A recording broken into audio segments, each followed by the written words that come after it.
hell was that? I'm very excited about today's show. That's what that is. You've been early lately. What? You've been early lately. Yeah. I'm just. I need you to hold your horses. I need you to pull it back. I need you to rein it in. I'm and I need you to have a good Friday. I'm just excited. It's Friday. Hey, cheers, man. It's Friday. We made it. Cheers to a good Friday. It's a Friday. This is episode number 54, Friday, November 17th. Should probably tell you what the show is. Welcome to Benched with the Tovar Brothers. We are the Tovar Brothers. Joey here, joined by brother Angel. What's up, man? What's up? Friday. On this episode, we're going to get into the news, Friday's questions, Sunday's answers, and then game picks in almost a minute. Should be a good show. Should be a fun show. Yeah, a lot of stuff happening in the NFL. It's been an eventful week. Last night was a little tough one. We're going to get into last night in just a minute. Before I do that, let's thank all those people watching on YouTube. Thanks so much for watching. Thanks for subscribing, liking the video, and all your support there. If you're new to the channel, thanks for joining us. We talk football 3 times a week, no matter what. And no matter what. Monday, Wednesday, and Friday. Thanks to all those listening on Apple, Spotify, and wherever you hear your podcast. Follow the show between the show for all the latest on the NFL, reaction, all that stuff on Instagram, X, Twitter, and TikTok. Search at Benched Show to follow us on those platforms. And that's it. It's Friday. You've really stuck to saying X over Twitter. I wrote it down. Oh, okay. Yeah, because I kept saying Twitter, and yeah. I don't think it's landed yet, X. Because it's still twitter.com. Yeah. That's why. Like, I know my app says X, whatever, but I still everyone still calls it, on it's Twitter. Still Twitter. It's trending on Twitter. It was a failed rebrand, honestly. You can't rebrand something so It was already a big monster massive. as it was, yeah. Like, before he bought it, it was like this huge thing of a public forum of freedom of speech. Now it's like, should rebrand to X. It's not that easy. I think Elon may have thought he was a little more powerful than he was there. Yeah, you kind of, either way, I freaking love Twitter, though, so. Famous 54s. This is episode 54. What do you got? Probably one of the greatest Bears linebackers of all time, if not the greatest. The greatest. Well, I guess it's the Bears, yeah. All these old guys. Mike Singletary was the best. The problem with those old linebackers, I'm not sure. I'm never sure, like, because I'll see someone like Dick Buckets or Mike Ditka. Mike Singletary. Ditka was a tight end. So I'm saying, exactly. I'll see those guys, and they'll be like, oh, yeah, he was a safety. Like, what? He's 100% built like a linebacker. Like, oh, no, he was actually a cornerback. Well, Urlacher's built he was like 260, around there. Well, I'm saying the old guys. Oh, yeah, the old not guys. Not the 2000s guys. Yeah. I'm saying the 80s, 70s guys. But yeah, Brian Urlacher. For me, Urlacher, I don't know why. I had this image burned in my head of Aaron Rodgers juking him out. No, Aaron Rodgers, right? That was Tom Brady. Tom Brady. I mean, sorry, GOAT. In hindsight, it's like, okay, at least if you get juiced out by any quarterback, at least he's the greatest of all time. Like, that's your one saving grace. No, it's Tom Brady. That shouldn't happen. It's Tom Brady. Do you think if you're a one-on-one in like a closed area that you can catch Brady one-on-one? Yeah. Like if he had just you and the ball. Yeah. Really? Yeah. Oh. I mean, he's still a professional athlete. He may not be as at throwing the ball. He's not. I definitely couldn't. I probably couldn't catch a throw from him if he threw it as hard as he could. Do you think you could beat Tom Brady in a 40-yard dash? No. Okay. Trying to gauge where you see Tom Brady's athleticism. Maybe I could. Okay. How long do I have to train? You have 2 months. Oh yeah. You both have 2 months. 2 months? No, you both have 2 months. You're training against Tom Brady too. Well, Tom Brady is what he is at this point. He's 50 years old. Yeah. Me, I still got a little room to grow. How old are you? I'm 34. Oh, you're fine. 34. I got 16 years in him. You're like a wily veteran. 2 months of jumping on the bike, hitting the hills, and maybe stretching a whole lot. Listening to a lot of Rocky. Yeah, I got it. Okay, sorry. Really veered off there. Yeah, sorry. Let's get into a Thursday night football game recap because it was quite a doozy. Yeah.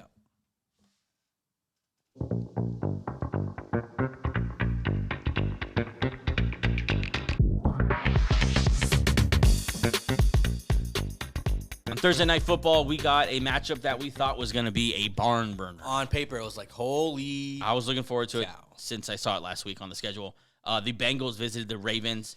Obviously, all the massive things going on here in this game. The Bengals fighting their way back from the depths all season long, finally getting to this point where they can take down the AFC North leader, the Ravens, looking like one of the best teams in the NFL.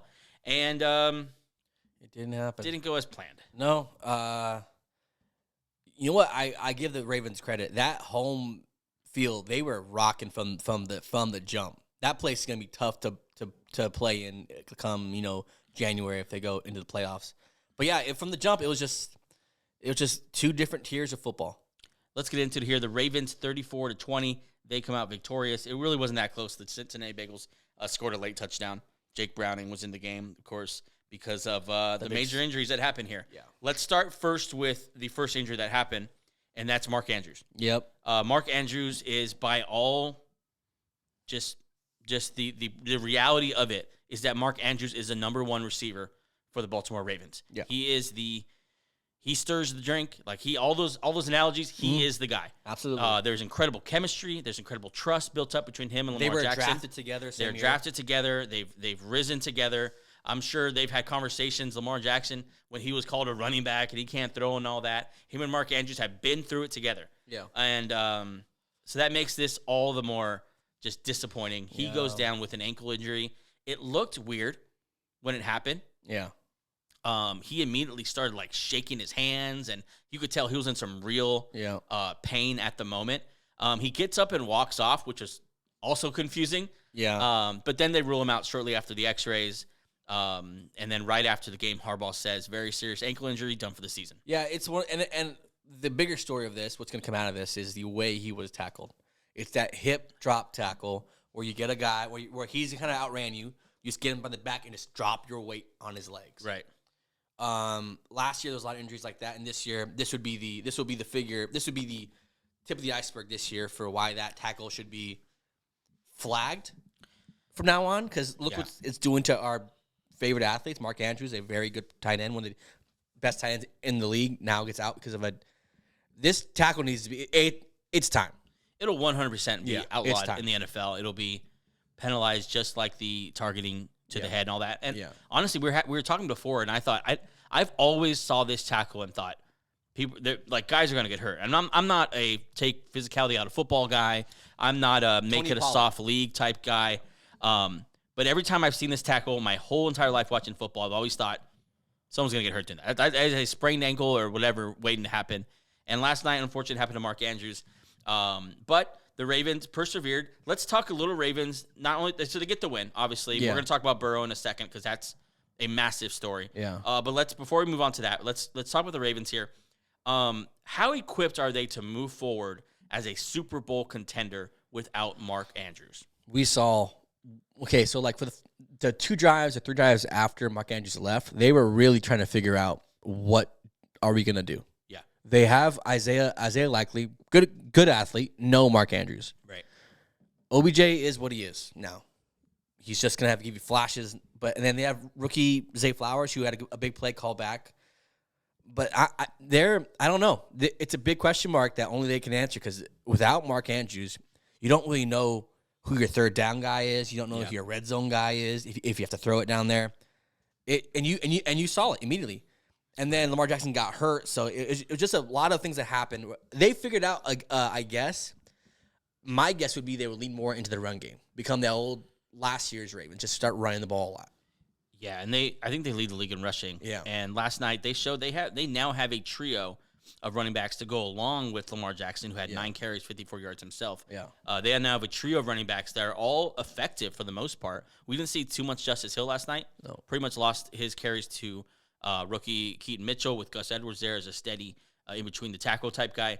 And they're going to have to because although I will say this, I think they are better equipped because they lost Andrews last year as well, right? Yeah, for a while. I think they're better equipped this year to absorb that than last year. Last year it was Bateman and then Duvernay and a bunch of random guys. This year, Beckham, wasn't even Bateman last year. It was just Duvernay. Yeah, Bateman was hurt. Yeah. Beckham played well yesterday. 4 catches, 116 yards. He got a little banged up at the end, but he should be okay. He got destroyed on. You see that tackle? Yeah, it's one of those guys who just falls and puts all his weight on him. He was kind of dancing. He had caught the ball 20 yards down. It was a big play, and he was dancing around a little bit, and then he kind of cuts back, and by that time he had given the linebacker enough time to build up a full head of steam. Logan Wilson, and just destroy him. He immediately left the game. Yeah, I don't know if I'm waiting for Logan Wilson to come and hit me. OBJ, get down. Yeah, time to get down. You're not that guy anymore. Slide. Yeah. Although he almost made that. You see that one hand catch he tried? Yeah, I'm not sure if he's doing this on purpose, but like He did it on purpose. He does a lot of these tries with one hand. If I was a Ravens fan, I'd be like, just put your other hand out. Yeah, I saw that. Zay Flowers was really good last night. He had a touchdown called back that should not have been called back. Ticky-tack. The refs were something else last night. I mean, did you notice that they weren't very good last night? Yeah, I thought they were really up and down last night. I thought they had some good calls, some solid calls, and then some just straight up misses. That one that called back was a straight miss, and that might be the worst. Yeah. But yeah, I mean, we'll see what they are moving forward without Mark Andrews. I was thinking about this, and I just thought, do I treat this like Jalen Hurts losing AJ Brown, like another contender I'm thinking of, like Mahomes missing Kelsey. Mahomes missing. Well, definitely that. That's to the best Tyreek Hill. Exactly. Do I treat it like that? Maybe. Yeah, maybe I would. He may not have the numbers of those guys, but as far as important to the offense, yes. Yeah. So, hopefully Isaiah Likely. I mean, they've always drafted very well. Now let's see if this second year guy, third year guy now, second year guy, see if he has something in him because they need him. They need him now. Okay, let's go to the Bengals here. Brutal loss for them, obviously, in more ways than one. They slip now to 500, 5-5. They're just reached above 5-6. Yeah, just below 500. And that AFC wild card spot is so competitive. That's every win, every loss is really going to matter here down the stretch. And most importantly, they lose Joe Burrow. Now, sorry, they're 5-5. Sorry. Yeah, I thought so. Sorry. Okay. They're 5-5. So Joe Burrow. Okay. I thought started the game pretty well, but let's start before then. Yeah. Okay. There is a video taken on the broadcast. So it's not like this is like someone spying with their phone or something. Yeah. On the broadcast, him getting off the bus, as they do, and he has an obvious wrap on his wrist. He's wearing a long sleeve, so you can just see the hand part of it. One of those things that you put on like bowlers to make sure the wrist is stable. But there's obviously something there to support his wrist or arm or whatever it is. Yeah. And he is not mentioned on the injury report. Yeah. Okay. He gets into the game. He is hit. I thought he got hurt. I first thought he got hurt in a non-contact injury. It was a Clowney. Yeah, that hit him. Clowney hit him. Clowney played well last night. By the way, he did play well. Yeah. Good to see him playing well. Yeah. Hate number 24 on him. He did it for Kobe, so I still don't like. I'll okay it. Ah. Either way, it's awkward. Anyway, so he falls on Burrow, and Burrow immediately starts grabbing for his hand. Yeah. Right. And then he, in throwing the touchdown. Yeah, it was the out to like Joe Mixon. Yes, he throws an out to Joe Mixon and immediately pulls his hand back, and it's just in some obvious pain. Yeah. Okay, next thing we see of Joe Burrow is him attempting to make a practice throw on the sideline and can't even do the motion. Can't get it off his can't grip the ball. He couldn't get it up. Yeah. Whoa. Look, see what you're doing to me? 3 out of 5, man. Okay. Headline, Joe Burrow can't get it. Headline, Joe Burrow can't get it up. All right. Okay. Joey Tovar, let's go back to it. I'm hanging out with you too much. Sorry. I'm hanging out with you too. Anyway, a podcast with me. Sorry. Joe Burrow goes down there and he can't throw the ball, and they roll him out. What I mean, what? Shady as hell. They also don't mark him for a calf injury. Every time he was off the field, he had a wrap around his calf, and they're doing work on his calf. Yes, this is just shady. Yeah, the whole thing's shady. And then after they asked head coach, Zach Taylor. Yeah, Zach Taylor, who I'm beginning not to like. Did you know about the injury? No, I wasn't aware. Nope. I think he maybe sprained his wrist in the game. I think it's more of a this thing. Like, just don't tell me if you're hurt. I don't want to know. If you want to play, then just play. Yeah. And then he said it might be a sprained wrist. Yeah. No shit, dude. Yeah, it's more than a sprained wrist. Yeah. So he what I thought was interesting. He came back out and it was swollen. It was crazy swollen. You saw when they did a close up that his the top of the palm right here was just fat. Yeah. I mean, I've been literally just watching my phone all day to see if we get some kind of Joe Burrow has a broken wrist. Or Joe Burrow. It just looks so bad. Yeah. And then he wore a long sleeve on that arm. It's weird because if it's his wrist, why does he have a hard time lifting his arm? He couldn't lift his arm. I don't know what's going on. But he is hurt. Hopefully it's not that serious because this has been so cool to watch them fight their way back into the picture. Also, this is a teaching point for coaches. Sometimes you need to protect your own players. If Burrow was hurt prior to the game, you said, look, this is a tough game. We for sure need you. They're still 5-5 right now. You could have been 5-5 and not have a hurt Joe Burrow. Right. Sometimes you need to protect your players from themselves. Yeah. If Burrow was even banged up, like, look, this short week, he's not 100%. We're comfortable with put Brown out there. We're going to try our best. So, Mixon played well last night, so maybe they could have ran the ball more. This is just a testament. You need to protect your players from themselves sometimes. That's where the Zach Taylor thing comes in. You need to. I know this is Joe Burrow. I know he's one of the faces of the NFL. But sometimes you need to say, look, Joe, you need to relax. Yeah. If you're hurt, you're not going to play. We need you for the next 10 years, not for Thursday night. Yeah. Yeah, we'll see. And I feel like we're going to get a lot more details here because the NFL announced this morning, we're actually recording on a Friday, this morning that they're launching an investigation as to why he wasn't. Jefferson and Alexander Madison are questionable for Sunday night. Everyone's keeping an eye on Jefferson. That's kind of why I read that. Yeah. Keep an eye on Jefferson. If he's on your fantasy team, good luck. Sunday night's a tough play. Anyway, back to this. They're launching an investigation as to why he wasn't listed, and we're gonna get a lot more details here. I hope nothing's serious, but it's just shady. It's all shady and tough loss last night. It was supposed to be a good game, but the injuries kind of bogged down the night with the random drone. Get the drones out of the stadium. The drone, yeah. God, dude. Yeah, we're trying to play a football game, and they have to pause it because someone got clever with their drone and wants to watch the Bengal game for free. Okay, you're right. 100%. I kind of thought, man, if I was close enough. Isn't that illegal? I might throw my drone up there. It's definitely not. It's definitely illegal. Yeah. But is what it is. Ravens get the win there. Very important. They go to 8-3, I believe. Yeah. They're 8-3. Steelers and Browns 6-3, and Bengals now are 5-5. So tough. It was a great game. Let's get into the news.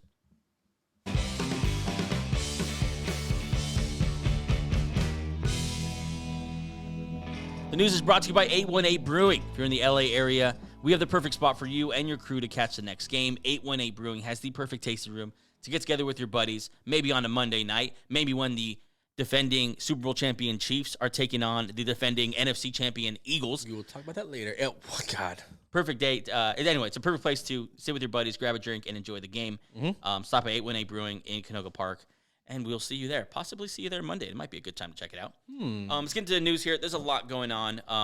Let's start light and end heavy. Sound good? That's usually my method. Oh, we got to talk Thanksgiving. Yeah, we do. Maybe at the end of the show. That's where my mind went. I don't know where your mind went. Mm-hmm. I think we went two very different places there. As it usually does. My mind went to, I guess, what am I going to put on my plate? Your mind, yeah. Okay.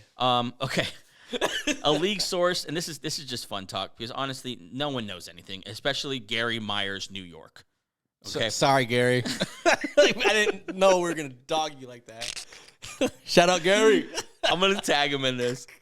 A league source believes the Chargers are the favorites for Bill Belichick if he leaves the Patriots, and that is at Gary Myers, New York. Look.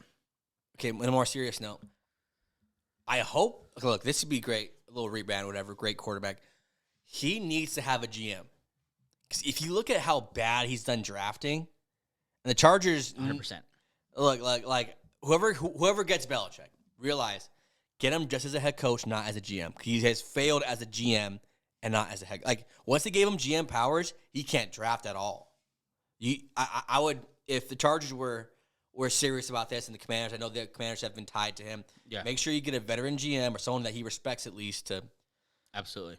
But this would be exciting, though. Yeah, I just think he's a terrible fit for LA. Like, oh, God. Bill Belichick. Imagine him and Sean McVay next to each other. Like, dude. Like, McVay's like Hollywood. This is like, not it. McVay has like a shadow. He's got like a hot wife. Belichick needs to go somewhere in the Midwest and just kind of hang out. You know what? The Colts need you, man. I know the Colts have a coach right now, but the Colts, maybe one of those teams. Look how well Andy Reid has fit in Kansas City. Yep. Get the Midwest. Get yourself a nice lady in the same stage of life as you. Yep. And just enjoy your retirement. And do some ads for State Farm. Yeah, that's what Andy Reid did. God, Bill Belichick commercials? No, thank you. There has to be at least one out there. Sorry, I'm getting tweets here. I want to make sure I'm not missing anything. Okay, moving on here. Let's get into. I don't want to touch Deshaun Watson yet because we need to talk that. That's not the first time that's been said.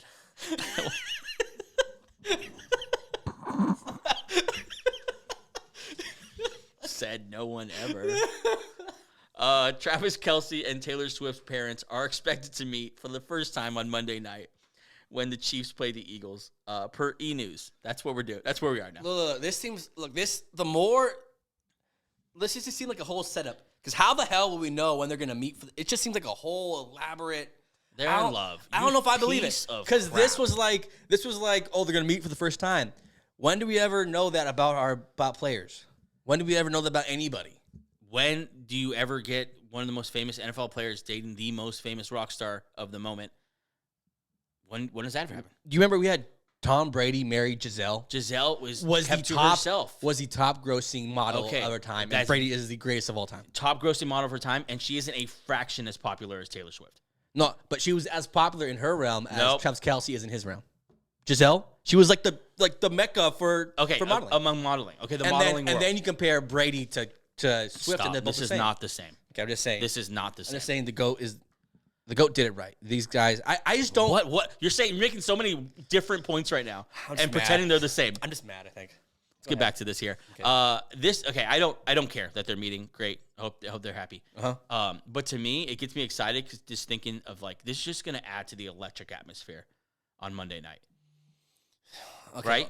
That's the one thing that they have added. Yeah. Over under 5 shots to the booth. 5. Way over.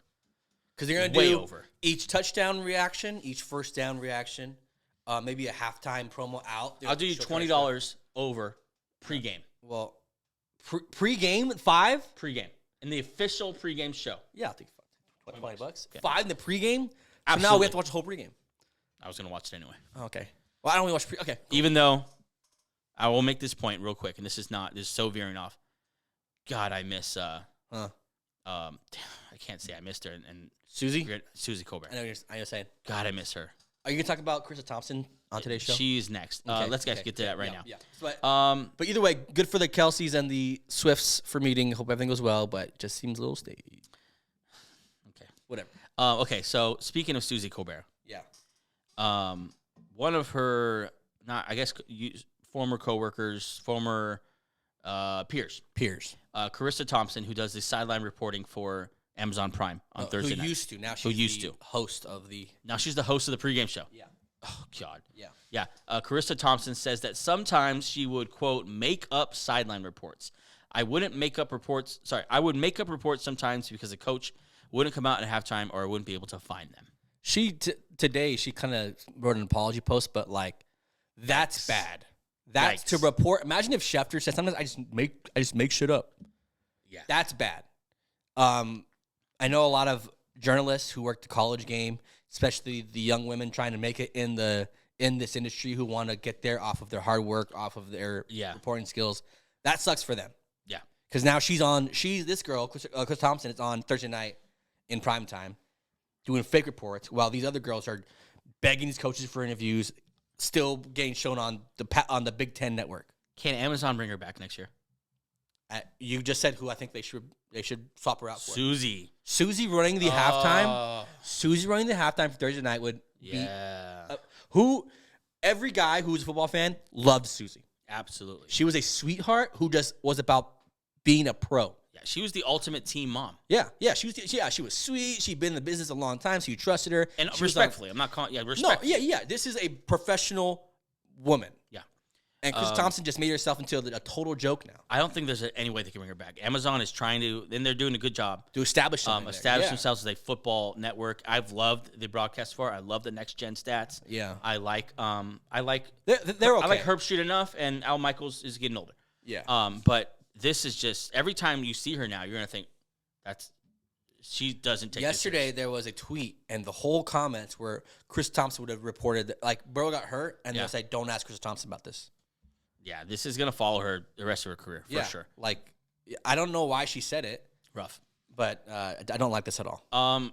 We got to touch Sean Watson. It's part of the news, but I don't want us to short end this. So let's take a quick break, and then we'll talk this, and then get into Friday's questions, Sunday's answers. Oh. Be right back.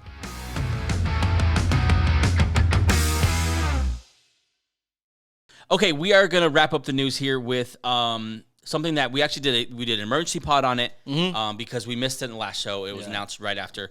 Deshaun Watson, going to miss the year, has a broken shoulder. Yeah, it's just something that's... It's a fracture. Whatever the hell it's a fracture in his shoulder. He hurt it in the second quarter, I believe, of that game against the Ravens. Mm-hmm. And which is incredible because he came back and was 14 for 14 and willed them back into that game and won the game. But then it's announced he will miss the season. He's going to have surgery and brutal loss. So we don't have to spend too much time on it, but I do want to cover a little bit on this episode. If you want our full thoughts, we have it on our YouTube page, a emergency podcast. Go listen if you want more, but 10 minutes on just this. Yeah. But let's talk a little bit. Browns went all in the season on Deshaun Watson. His contract is so brutal because they moved some money around this offseason and lowered his cap number all the way to 13. Which is crazy which is an all-in move. Yeah. Unfortunately, that means next year it's going to drop to 63. A raise to 63. Yeah, and you're going to drop raise to 63. Yeah. Hold on. What happened? Don't look. Ladies and gentlemen, can I please have your attention? Oh no. I've just been handed an urgent and horrifying news story. And I need all of you to stop what you're doing and listen. Got some breaking news here. Ian Rappaport reporting Bengals quarterback Joe Burrow out for the year with a torn ligament in his wrist. Had an MRI this morning. Jake Browning, who finished last night, will finish the season as I knew the torn ligament. Bengals starter.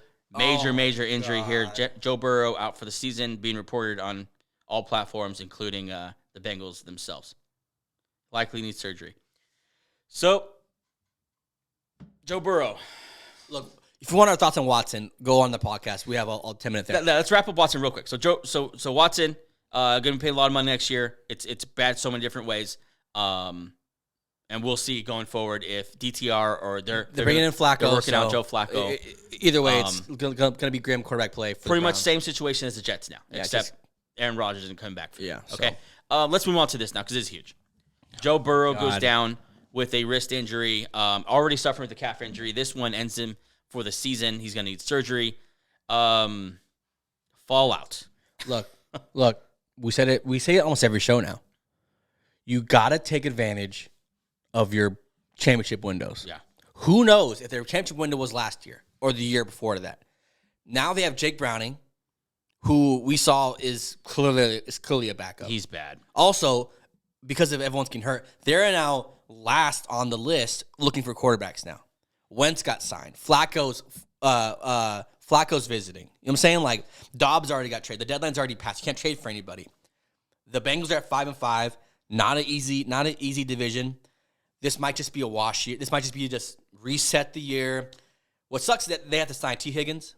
Mixon gets a year older, and you have guys on defense that they need to re-sign that they might not be able to bring back next year. This sucks, Burrow. But for all that to say, Joe Burrow being out of season sucks for all the NFL. Oh yeah, everyone suffers. Like, he was one of the best quarterbacks in the league. For him to leave is just, this year has been devastating for injuries. It kicked off with Aaron Rodgers, and now it's Burrow. Like, it's just. Yeah, we were talking. I'm not sure if we mentioned this on the emergency pod or the last pod or whatever, but a week ago, I was literally looking at the AFC North and thinking this is the best division I maybe have ever seen. Yeah, they are, after that Deshaun Watson game and seeing what they can do. I literally thought this is an incredible thing to see. And then in a week, Watson goes. We were just talking about Watson being gone for the season. Burrow gone. Mark Andrews gone. Two of the biggest stars in the NFL. And it just, like, there's no other way to say it. It just sucks. It sucks to lose Joe Burrow. Yep. They were on such a cool, like, trajectory as a team because they started in the pits because Joe Burrow was hurt with a calf injury. By the way, bad calf injury, wrist surgery, had the ACL. Joe Burrow racking up some injuries now. These bad O-lines, maybe this is the fact, this years of being thrown around, ragdolled. Yeah. Maybe these are all catching up to him now. Okay, I have a quote from you here from Zach Taylor. It's going to piss you off in a second. But what Zach? The trajectory. Fucking moron. Listen, okay, so they sucked, right, because of the calf injury. They couldn't do anything. They were like one of the worst teams in the NFL. Yeah. And then they win 4 in a row, 5 in a row, and they're right back in the thick of it. We're thinking, like, this team could compete for a Super Bowl. We had them top 10. That's how good they can be. Them up. Exactly. Now season's over. Quote from Zach Taylor says the wrist wrap that Joe Burrow wore pregame, quote, completely unrelated to a season-ending injury. Oh, it's more of a fashion statement he was making. Yikes. Because you couldn't see the wrap because he's wearing long sleeve, dumbass. So how is that? I said this last night during the game. I was like, I'm done with Zach Taylor. You know what's crazy is that this injury and all these injuries are to give him another year with his Bengals team. Because you think it will? Because now you can say, well, I was hurt they were hurt last year. You got to give him. I definitely think it will. Yeah. I definitely think it will unless a big name becomes available or a big name gets fired or you know what I'm saying, like something like that happens. But I think because of the Burrow injury, it buys Zach Taylor another year. But I just don't look just like the Bills situation. I think sometimes it reaches a point where like you got them to this point. Okay, maybe it's not you're in the cards for you to take them to the next point. Yeah, I mean, the problem is with these coaches and these quarterbacks, Burrow. I mean, you could throw Lamar Jackson in there. You can throw Josh Allen in there. Is in Kansas City. Yeah, I love that you said, who like kind of you alluded to who else are they going to get? Yeah, because you can't just fire a coach. Yeah, you need to have someone. You better pivot something like the bad teams do that. Yeah. Bad teams fire coaches with nowhere to go. Yeah. Or at least not an idea that there's a better option out there. And so if you fire Zach Taylor, okay, what are you going to do that's next? Because you have to be good enough to beat that monster in Kansas City. With that awesome head coach quarterback combo. One of the best we've ever seen. I mean, off the top of my head, I don't know who's getting fired. It's a lot of young guys, but I'm not sure if you bring a young guy in, but I don't know. I mean, I know this is not, we always reference this, but it's not football. Mark Jackson, and they got Steve Kerr, who was a young guy, unproven head coach. Now he's Steve Kerr. Right. Maybe there's a guy out there who can Steve Kerr's situation. I think Zach Taylor is just an okay coach. Yeah. He's just okay. I think Burrow and them help a lot. Quote's coming out from Zach Taylor right now. Quote, the season is far from over. Sure. Okay, you're right. Jake Browning last night went 8 for 14 for 68 yards. It's far from Season's over. Yeah. Hey, it's over, okay? Especially in the AFC. Yeah, you're not going to make. Honestly, you're going to drop here in your own division. Luckily, they've played a lot of their division opponents already. It's just brutal. Let's run through the list real quick of significant quarterback injuries just to get a wide scope of how bad it was. We got the Joe Burrow wrist out for the season. These are all out for the season. Deshaun Watson, the shoulder. And then don't forget, Kirk Cousins just got hurt. Mm-hmm. Daniel Jones out with a knee. Mm-hmm. Anthony Richardson. I forgot about him, yeah. Shoulder. And then, of course, Aaron Rodgers. Those are starting quarterbacks who are massive. Half of them are at least elite, and the other half could be elite. Cousins, Richardson. This sucks. It sucks. Sometimes you get these years in football where it's just an injury year, and it does not devalue whoever wins the Super Bowl this year. No, at all. So I don't want to hear that storyline. No, not at all. This is football. It's a physical game. I think George Kittle was on a podcast and said it's like getting in a car accident every Sunday. This happens. Football's tough. Well, and this also ups the ante I think now teams better pay attention. Who's your backup quarterback? Okay, I'm glad you said that. Yep. Because that was in my mind last night, and then I just read this tweet by Chase Daniel. Chase Daniel, of course, longtime backup quarterback. Yeah, he just tweeted this. God, that was kind of weird that you said that. Mm-hmm. What a wasted season for the Bengals with that roster. Then in all caps, the backup QB is so damn important. Maybe this will be a sign for teams to, capital letters, spend on great backups. Yep. Look at what's happening in the league. Yeah. Okay? Look who the Giants have to start. Look who the Jets have to start. Look who the Browns have to start. It's quarterbacks are already hard to pick. Now you need to get two of them. Right. One you got to pay a lot. The other one you have to pay pretty well to become a backup. To be content with the backup. Look what can happen with a decent roster, and you were aggressive with a backup. Look what happened in Minnesota. Exactly. They went and they spent a 6th-round pick. 6-7 round swap. But they went and did something. They weren't the Jets digging their head in the sand. Yep. They weren't Zach Taylor come out here saying, we're going to be just fine. Yeah. 68-yard Jake Browning back there. Can't throw it 15 yards down the field. Throwing ducks. I need you to throw to Tyler Boyd. I'm in a fantasy bloodbath. Yeah, you're right. That's a separate issue. But yeah, I was literally thinking this last night. Like, why don't these teams that are contenders, that are so desperate to take advantage of a window, why am I seeing Jake Browning right now? The only thing I could think of is maybe lack of talent in the backup, but you can pay. You can go get a guy. You can persuade guys. Look at Jameis Winston. The Texans have Davis Mills and Case Keenum. Bridgewater is backup for the Lions. Lions, yeah. Great backup. Winston, great backup.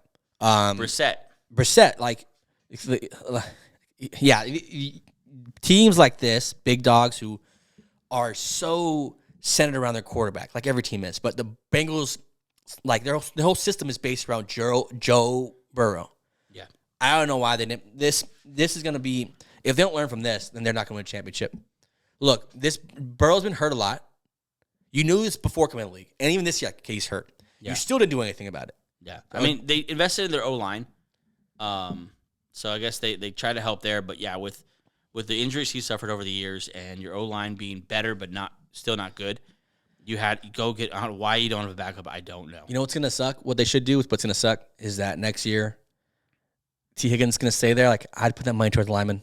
Look, we love you, T. T's gone. We love you, T, but we need to protect our franchise quarterback, who we just paid huge money to. Not to mention the market for T. Higgins is just growing. It's gonna be a bidding war. They're gonna lose him. Yeah, they need to put major investments and major money into the offensive line. Jonah Williams is not good. Oh, he's so bad. Their left guard, I'm looking at his name, third-year guy, not good. They spent money on Kappa. They spent money on Orlando Brown is okay. he's okay, but still, they need, That's a left tackle. for such a stationary quarterback like that, you need to have some pillars up there. Yeah, I mean, look what the Patriots did for Brady. Brady may have not always have had weapons, They always had a line. but he always had a left tackle and he always had a right tackle. He always has a line. Yeah. Like they always did that right. And they didn't always play well. And I'm not saying there was a perfect offensive line at the time, but there was major pieces and major money invested in that O line. And the Cincinnati Bengals they haven't done that for Burrow. They've kind of picked a little bit too much candy with T. Higgins and Chase and Boyd and Mixon and then cornerbacks galore. So yeah, I mean, who knows if it's a build up for that or if this is going to happen either way. That's just football. And it sucks though. Sad day for Burrow fans, Bengals fans. Just maybe you get a nice draft pick and get a nice lineman next year in the draft. And maybe you sign some guys. But this is tough. This sucks. God, it feels like we've been through so much already. Let's get to Friday's questions, Sunday's answers. Do you want to take a break and do it, or do you want to just go into it? No, let's just get into it. Okay, let's get into it. Want me to start? Yeah, go first. I'm going to start. On Sunday, I believe, Sunday night, the Bills and the Jets will play. It's not Sunday night. The Bills and the Jets will play, and this is the question I have going into this game. Okay. Friday's questions, Sunday's answers. Can the Bills stop the bleeding before it's too late? Because they are in a free fall. And I hate to say that after 2 losses. Yeah, full John Mayer. Free falling. Yeah. That's pretty good. Thanks. They're in a free fall. And I hate to say that after 2 losses, but if they don't beat the Jets, the next 2 games, they're going to Philly and they're going to Kansas City. Those are the best teams of football. That's rough. They need to win this game. And this is a tough must-win because they don't play the Jets exceptionally well. At the moment, the Buffalo sits at 5-5, New York at 4-5. A win for New York here it ties them up. They're both going to be sitting at 5-6, second in the AFC East. More importantly, in the back end of that whole mix for the last wild card spot in the AFC. Mm-hmm. Last time they played, of course, last time they played is week 1. Mm-hmm. Aaron Rodgers goes down the fourth play, which classic. Is crazy. That's the last time we saw them. The class. It feels like a lifetime. Aaron Rodgers says he's going to be back in a month. That's crazy. I was thinking about that. Yeah. The Jets won, even though they lost Aaron Rodgers on the fourth play, 22-16. And Josh Allen played really badly because he plays really badly against this Jets defense. He had 3 interceptions, was sacked 5 times, and fumbled twice, lost one of them. Mm-hmm. He played really bad. 4 turnovers, just himself. They played bad. That Jets defense looked very, very good, and Zach Wilson did just barely enough to win that game. And then they had, of course, the punt return, right? The punt return, yep. Yeah. This game's going to be no, it's not on Monday night. This game's going to be very interesting. It's at 1 o'clock on a Sunday, and I think the Bills absolutely need to win the game. Unfortunately for them, the Jets need to win this game as well. Yeah, I would say it's tough because the Jets because every AFC team now needs to win. It's getting to that point of the season where you got to start winning out. You got to start being a couple games over 500. The Bills, I mean, confidence wise, they kind of already lost me because they're so. It's just wasted talent. Like the amount of talent they have to not be in the top, records in like the whole NFL is just inexcusable. Yeah. And talk about a team they don't want to face in a must-win. The Jets defense, regardless of what we think about Zach Wilson or whatever, he sucks. That defense is good. Very good. And they do not give up any easy games, any throwaway games. And they're the type of defense, too, who smells blood in the water. Yeah. Also, they've already played Josh Allen. So we have tape on him. We know what he's going to do. It's the same weapons mainly. It's the same. The only thing that could be different is different play caller, obviously, or different coordinator. So maybe. So let's bring that up. You're talking about Joe Brady taking over offensive coordinator for Ken Dorsey. Once was a kind of a hot head coach candidate. Absolutely. Yeah. He was the hotness. Then he fell out, and then he had a bad year, then he fell off. Where did he fall off? He was in Carolina. Yeah. Joe Brady taking over as offensive coordinator to add to the free fall they're in. They just fired a coordinator. Yeah. Typically not a good thing mid-season. And yeah, just my point is they absolutely need to win to save their season, because if they lose to the Jets, chances are they're losing the next 2 games. They won't be favored. And they'll drop possibly 2 or 3 games below 500. Yeah, this might be the beginning of the end. Bills fans, just prepare yourself for a little bit of a tough offseason. If you lose this one and then you lose back-to-back, it becomes really blurry. And yeah, there's some tension there, obviously, on the sideline. Diggs has been unhappy. We were kind of both on the same thing. All right, Diggs, if you're so mad about being here, then just leave. Well, that's what Chris Tomlin, a great Christian worship artist of the yesteryear. Yeah. Mike Tomlin, though, coaches these Pittsburgh Steelers, and I love the way he said it. He said, we want volunteers, not prisoners. Yeah. So if you feel like a prisoner, there's the door. Yeah. And I think that's how they need to treat Stephon. As much as he brings elite talent and production to he's the amazing. Offense, Yeah. His comments, his stuff that this offseason was like a drama kind of filled with him and Josh Allen. Are they friends? Are they not friends? Are they just coworkers who just kind of get along? At this point, you're like, we need to change something. Yeah, the coordinator's gone, but it's going to suck, but I think Diggs has to go. Yeah. It's such a downer when your best player has a bad attitude. Right. Or he's just so up and I don't think it's a bad attitude. I really don't think he's that kind of guy. I just think he's so emotional. And he's so up and down. There's nothing steady about him. As far as I'm talking about from a leadership standpoint. Obviously on the field, he's a consistent, all-pro type guy. But as far as a leader, I think he wears the C. Yeah, he does. I think he's a captain. So to be that guy and to be so up and down and yelling at coaches and yelling at Josh Allen and throwing a fit, and you just can't be that guy if the team's going to rely on you that much. Yeah, this might be like the end of an era. Maybe McDermott's gone, Diggs is leaving, they switch up their offense, they have a new head coach. Maybe this is what they need. They need a little bit. This is the end of it. This is how it's going to end with a team that's up and down. It's going to end badly. I think that's the negative side. No. This is how it would end. I think that's a more likely story for the Bengals. For the Bills, I think if they start over with a new head coach, get rid of Diggs, they're still in a fantastic place. No. This season. This era is ending. This season, it's going to end badly. Next would be great. Next might be great, but this one might end a little bit weird. Yeah. Bills, big game there. Let's get into yours. On Friday's questions, Sunday's answers. Did we get fooled by one good game by Will Levis? Possibly. Okay. He started off out on fire. Four touchdowns against a very good Falcons defense.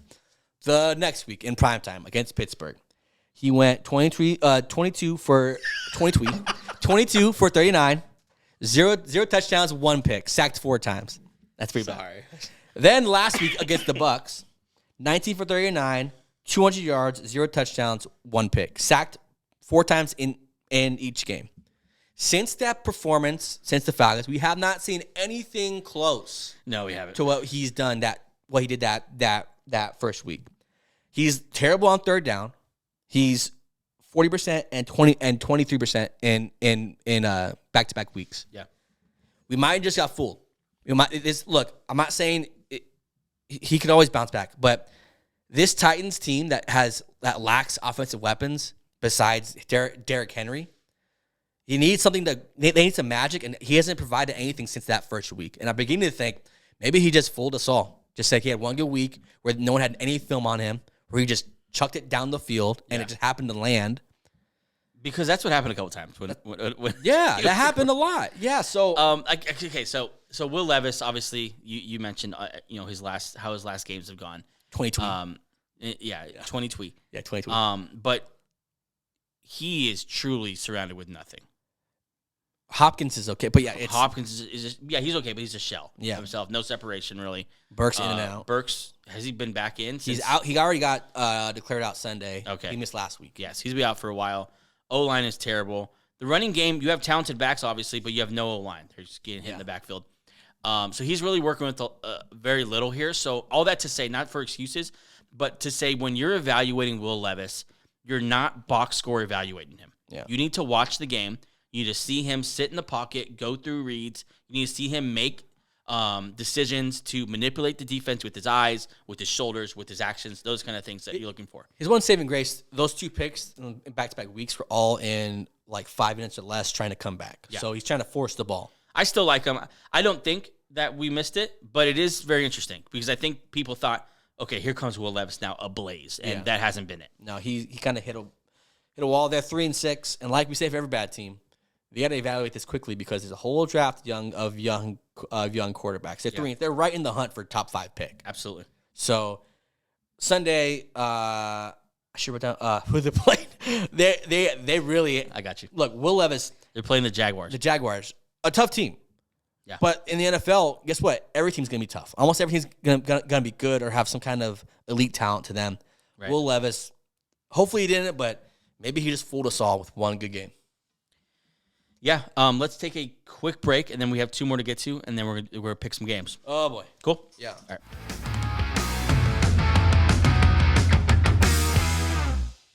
Okay, we are back with what's turned out to be a huge show because news is breaking. Feel like in the break, we both went to our phones and looking up updates, and there's stuff happening. Yeah. Football just doesn't stop. It's crazy. Yeah, a lot of Joe Burrow news obviously out there. Some other news, fantasy-wise, you might care. Khalil Herbert's going to start. Justin Fields is going to start. Then I also saw a tweet that Bill Belichick's the Commanders might be a thing as well. Oh. We're not going to talk about it because we have so much to get to. Too much stuff. The show's ain't out yet. Yeah. You're going to say something? No. It's just crazy. It's just Bears obviously offense looking up again. Get to see what Fields has.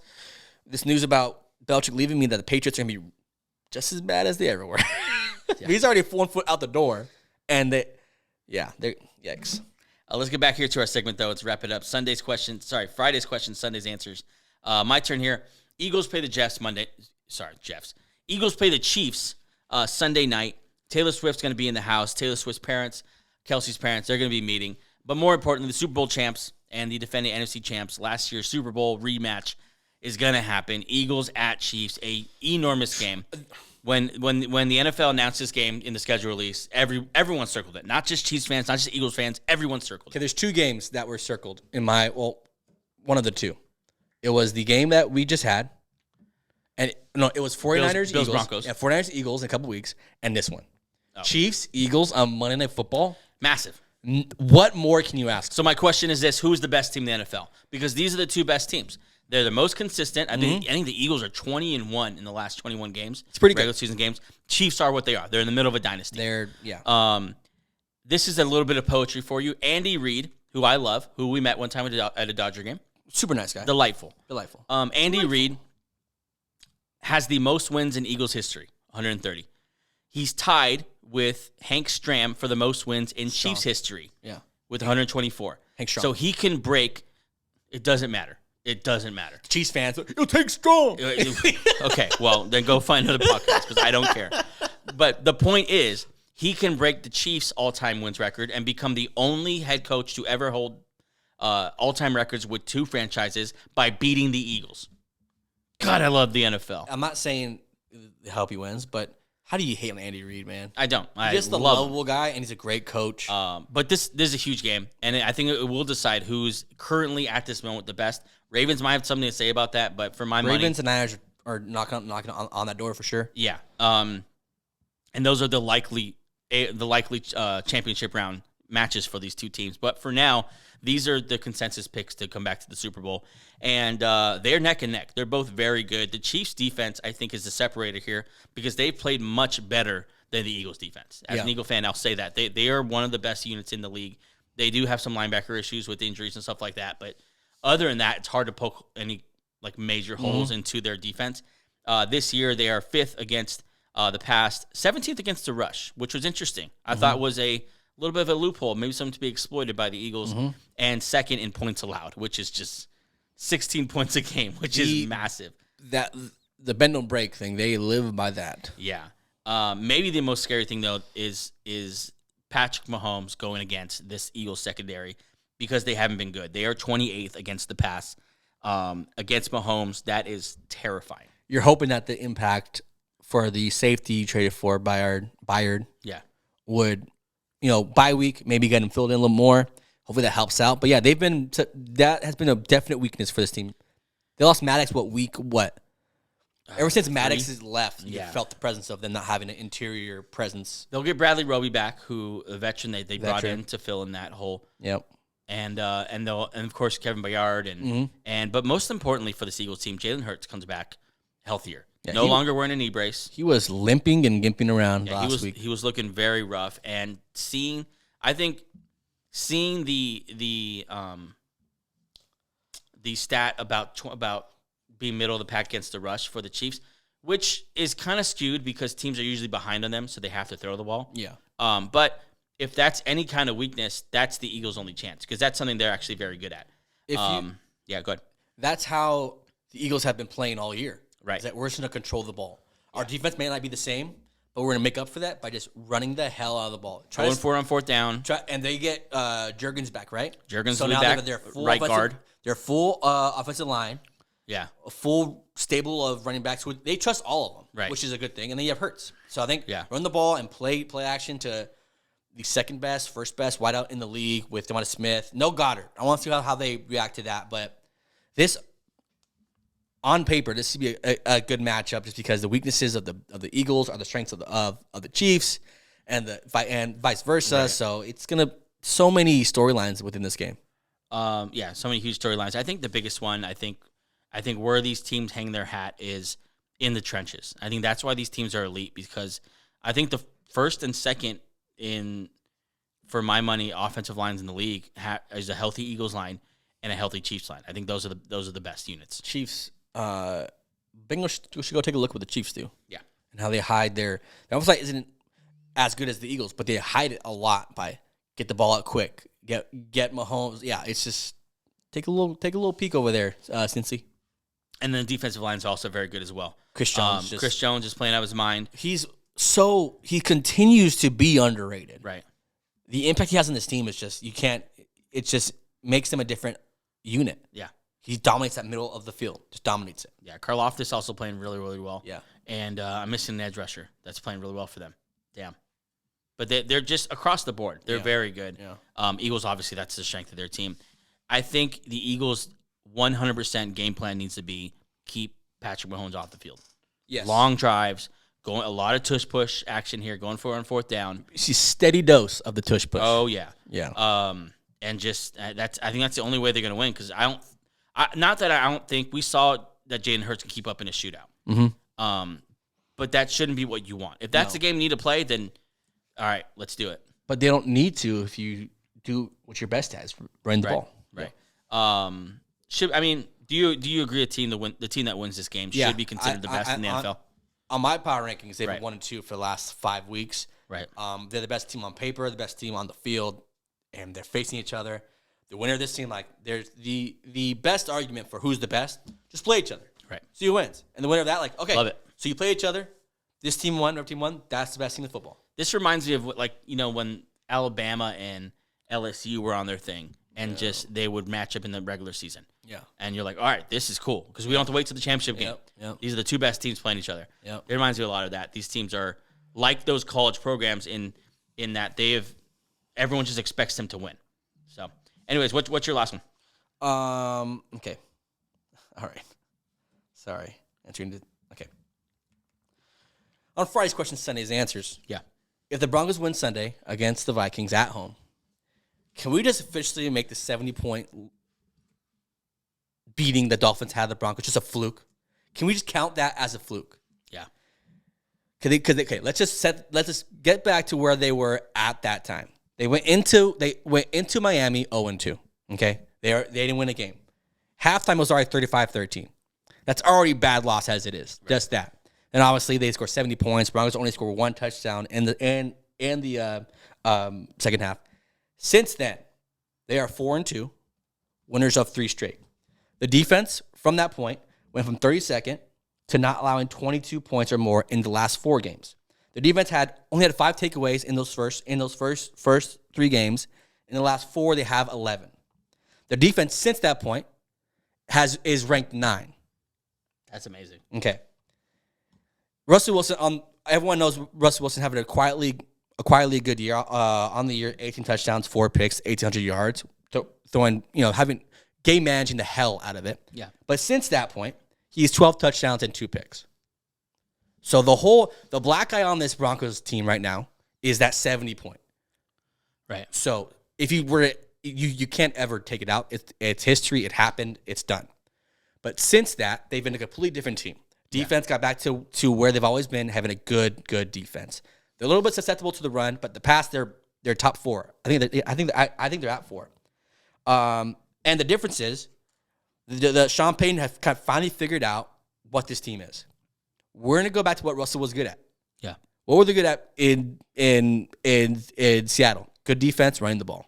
Yeah. Since that point, that's all they've done. Devonta Williams, he missed the week after the Miami game, but since then has 18 or more carries in every game. AKA, they're going to run the ball.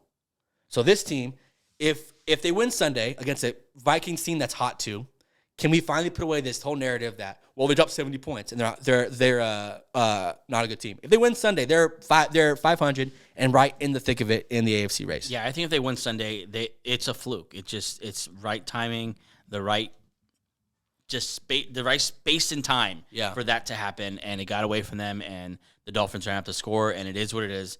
But if they get to 5-5, having beat the Bills and the Chiefs and now a very, very hot Vikings team, then it has to be considered a fluke, just something that happened that probably won't happen again the rest of the year for them, as far as like that kind of blowout.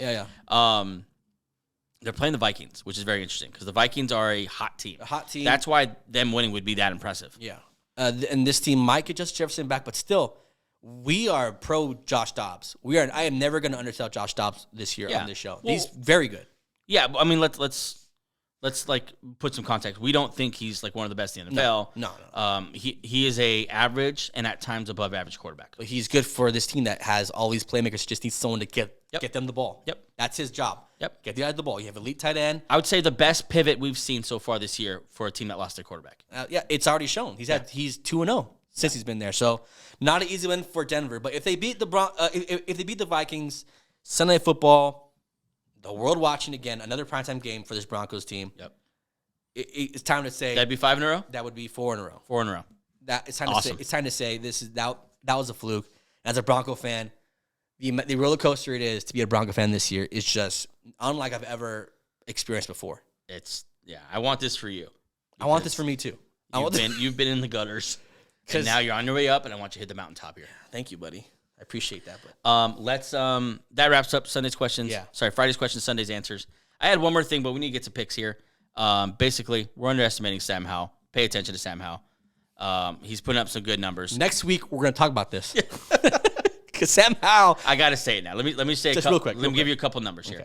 And I guess it's a. I want to see if Sam Howell's for real here. Obviously, playing whoever he's going to play is not going to prove that on Sunday. But the point I want to make is he leads the league in passing yards. He's 5th in passing touchdowns, and just has only thrown 9 interceptions. 66% of his passes he's completing. He's won 4 games, and we all can agree that the Washington Commanders are a crop team. Ron Rivera is a crop coach, and I mean they just traded away their best pass rushers. They just traded their 2 starting defensive ends. See the reason why Belichick's going there? Like, look, he's like, screw Mac Jones. I'm like a Sam Howell. I just want to stand up for this guy a little bit because C.J. Stroud's getting a ton of love, and he should. Yeah. He's killing it. Yep. Sam Howell has won 1 less game than him, and is right up there with all his stats. More yards and more touchdowns, right? Less touchdowns. I think Stroud might lead. 15. Oh, he's 15? Okay, then more touchdowns as well. Yeah. He's balling out, and he needs to be recognized as at least an elite prospect. If his line wasn't total dog shit, he might have even more wins. And I tell you what, if he's a thing, he's only making $2.9 million for the next 3 years combined. And the classic is you got to win with these quarterbacks with low cap numbers. If they can, they just traded their best players on defense, but nice building block if you believe in them. This is a team now with picks, with a lot of cap space, Man, we are really lisping. See, I won't. We're lisping today. I'm not gonna dog you. Just so next time I make a mistake, you don't dog me. You said 20 tweet. Because you laughed at me pretty hard. And you said 20 tweet. And I just had, it was funny. And I just had the opportunity to make fun of you. I'm like, nope, be the bigger man, Angel. Yeah, okay. You're welcome, dude. Anyways, point is here, they have an incredible chance here if Sam Howell's a thing, and we'll see if he is. But I just want to stand for this guy because he's balling out and no one's talking about him. Quitting quarterback play for a quarterback to be underrated like this. You don't see it. Yep. Okay, do you have the picks in front of you? Yes, I do. Okay, let me get the clock going here. We're going to get into our last segment here of the day. It seems like we've been talking for about 14 hours. But okay, it's been a good show. We're going to finish off here with some game picks. Pulling up my stopwatch now. Okay, it is up in this segment. Originally, when we started this segment, we thought, let's make the picks in a minute. Let's get it. Have never reached that. We got close. And so we decided we're going to call this segment Game Picks in Almost a Minute. Yeah. You ready? Let's hit it. Okay. Clark. Gosh, we can't talk today. It's okay. It's Friday. Gosh, dude. I tell you, 2020 tweet is just crazy. Okay. Here we go. Now that your mind's right. There we go. In 3, 2. I have a headache. You ready? Go, yeah. 3, 2, 1. Cowboys at Panthers, 6-3 versus 1-8. Cowboys in a blowout. Blow up Cowboys as well. Steelers 6-3 at the 6-3. Deshaun Watson less Browns. Pittsburgh are just healthier. Pittsburgh's gonna move to 7-3 in my books as well. 3-7 Bears going to 7-2 Lions. Bears. Oh no, sorry. Lions in a very close game. I think so too. Lions at home, I think makes a difference there. Yeah. Lions win that one. 4-5 Chargers against the 3-6 Packers in the battle of the most disappointing teams of this year. I'll roll with the Pack attack on this one. I'm going Green Bay at home. Yep, same. 2-8 Cardinals against the 5-4 Texans. Kyler Murray shows out and wins this game. Nope, I think a Texans win here, go to 6-4. Titans at 6-3 over to the Jaguars, trying to bounce back, also at 6-3. Jags get right game. Titans, I don't know. Corrections, 3-6 for Titans. 5-5 at the Raiders and Dolphins at 6-3. Who you got? Raiders, great story, but will not be able to outdo the rested now Dolphins. Yeah, I think Dolphins are going to pour it on here. Giants at Commanders. We're going with our guy Sam Howell. Sam Howell, baby. Also, the Giants just really, really suck. Yeah. Buccaneers at 4-5 at the Niners at 6-3. Bucks are the sacrificial lamb for the Niners. Again, Niners in a pretty big blowout. Niners are going to blow this one out. Jets 4-5 at the Bills 5-5. It's Zach Wilson. I am not choosing him. I'm still going to take Josh Allen. Yeah, I think Bills being at home here may hopefully give them some good energy and win this game. Yeah. Seahawks 6-3 at the Rams. Stafford will play. Seattle. Yeah, doesn't matter. Seattle's still going to win. Yeah. Here we go. What Angels game of the week? Vikings 6-4 at the Broncos at 4-5. Who you got? You might be out of shot there. The Denver Broncos, baby. Let's go. At home, wearing all blues. Let's go. I hate to say this to you. I think Josh Dobbs is going to come in and get it done. Let's do it. Whatever. But it's going to be a great game. And then finally here, Monday night. Oh, boy. The real game of the year. The varsity, if you will. Chill. The 8-1 Philadelphia Eagles at Arrowhead facing off against the 7-2 Kansas City Chiefs. Who do you have in this game? Sorry, I have Kansas City off a bye week. Yeah, it's tough because at home bye week. Andy Reid is fantastic. Legendarily good. 27-4 off There's of bye no weeks. Goddard. I hate to say, I don't give a shit. Philadelphia Eagles are going to win this game on Monday night. Jalen Hurts getting it done, baby. Big Dick Nick Sirianni getting it done. Okay. All right. Go Eagles. I think they pull us off on Monday night. That got very explicit in about 10 seconds. But yeah, no, I think Eagles pull this one off. And that's it. Let's stop the clock here. We totally forgot the clock. 2:41. It felt good. It did feel good. But feel good. What we should have gotten our teams in first. Yeah. Because it ended in our teams last week. I stood up. You started cussing. Let me tell you this. I think when we started the Vikings-Broncos pick, I think we're at about a minute 40. And then we got 2 minutes for the whole slate and then a whole minute on just two for our teams. Because that's what happens. That's just the way it's laid out here. That's the way it's laid out. I didn't lay it out. The producers did. And producers, I mean NFL.com. Yeah. But some good games. It's going to be a great weekend, man. Real quick, 49ers versus Tampa. Yeah. I picked the Niners, but Tampa is the team that can keep up physically on defense. I think if Tampa wins, they need a Baker game. But they're not going to get it.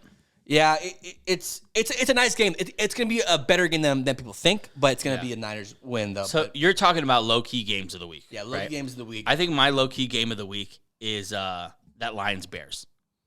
There's so much talent on the field. Justin Fields back, Khalil Herbert back. That defense is playing well with Eberflus. Yep. I don't know what happened to defense coordinator. We haven't heard a word about him since. He might, who knows where he is right now. Doesn't matter. But they're playing very, very well, and I think this Lions team is gonna struggle. Yeah, and tell them what you tell them every week about watching football. Tell them. Don't take the games for granted. The games that you think are going to suck have been week, very we good. had 6 games and in a field goal. Yep. That's a NFL record. Yep. And they weren't all the marquee games of the week. So if you're there and you're like, these games suck, I don't want to watch Panthers versus Dallas or Packers versus Chargers. No offense to those teams. Not great records or whatever. It's a mismatched game.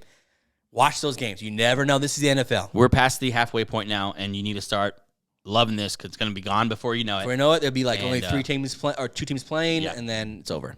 That is the show for today. Thanks so much for joining us. Such a good show. So much fun. A lot in there to unpack. We'll try to dice it up for you in some reels, but hope you watch the show. If you're still watching, Yeah. Hey. hope you had a good time. We'll see you Monday. See you. Bye.